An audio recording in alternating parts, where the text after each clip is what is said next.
উন্নত চিকিৎসার জন্য সিঙ্গাপুর যাচ্ছেন গণ অধিকার পরিষদের সভাপতি নুরুল হক নূর।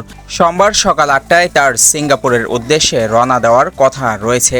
গণ অধিকার পরিষদের সাধারণ সম্পাদক রাশেদ খান এ তথ্য নিশ্চিত করেছেন। উন্নত চিকিৎসার জন্য আগামীকাল সকাল ৮টায় নুরুল হক নূর সিঙ্গাপুর যাবেন। তিনি জানান, সরকারিভাবে নুরুল হক নূরের চিকিৎসার ব্যয় বহন করা হচ্ছে। কোনো হাসপাতালে তিনি চিকিৎসা নেবেন সেটাও সরকারের পক্ষ থেকে ঠিক করা হয়েছে। গত ২৯ আগস্ট রাতে বিজয়নগরে জাতীয় পার্টির নেতাকর্মীদের সঙ্গে গণ অধিকার পরিষদের কর্মীদের সংঘর্ষের ঘটনা ঘটে।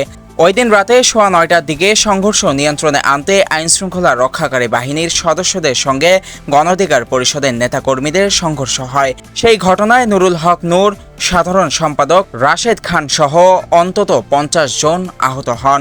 গুরুতর আহত হওয়ায় নূরকে প্রথমে রাজধানীর ইসলামিয়া হাসপাতালে নেওয়া হয়। পরে চিকিৎসকদের পরামর্শে রাতে ১১টার দিকে ঢামেক হাসপাতালে ভর্তি করা হয়। সেখানেই তিনি প্রায় ১৭ দিন চিকিৎসা শেষে ১৫ই সেপ্টেম্বর বাসায় ফিরে যান। নুরুল হক নূর ঢাকা মেডিকেল কলেজ হাসপাতালে চিকিৎসাধীন থাকা অবস্থায় তার পরিবারের পক্ষ থেকে উন্নত চিকিৎসার জন্য বিদেশে পাঠানোর জন্য সরকারকে আহ্বান জানানো হয়।